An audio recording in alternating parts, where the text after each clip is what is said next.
കോഴിക്കോട് മുക്കത്ത് കക്കൂസ് മാലിന്യം തള്ളിയ കേസിൽ മുക്കം പോലീസും കാരശ്ശേരി പഞ്ചായത്തും ലോറി ഉടമയ്ക്കെതിരെ കേസെടുത്തു. കുടിവെള്ള സ്രോതസ്സിലേക്ക് മാലിന്യം ഒഴുകിയതിനും പൊതുസ്ഥലത്ത് മാലിന്യം തള്ളിയതിനുമാണ് കേസെടുത്തിരിക്കുന്നത്. അഖില CP ഉണ്ട്. അഖില, നടപടി എന്താണ്? പ്രജീഷ്, നടപടി അതായത് ലോറി ഉടമയ്ക്കെതിരെ ഇപ്പോൾ 1 ലക്ഷം രൂപ പിഴ ചുമത്തിയിരിക്കുന്നു എന്നതാണ് ഏറ്റവും പ്രധാനപ്പെട്ട കാര്യം. അതായത് ജനവാസ മേഖലയിൽ രാത്രിയാണ്, അതായത് ഏകദേശം 11 കൂടിയിട്ടാണ് ഇത്തരത്തിൽ കക്കൂസ് മാലിന്യം തള്ളുന്നത്.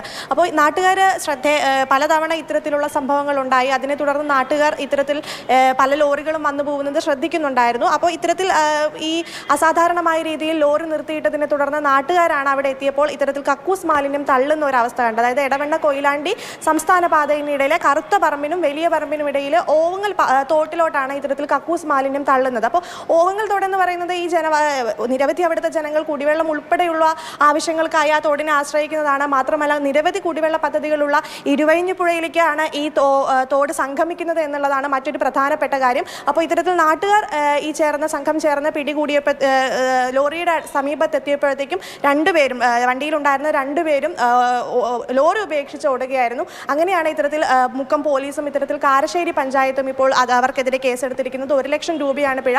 പെരിന്തൽമണ്ണ സ്വദേശി അക്ബർ ഷാക്കെതിരെയാണ് ഇപ്പോൾ കേസെടുത്തിരിക്കുന്നത്. അഖില CP ആണ് വിവരങ്ങൾ നൽകിയത്.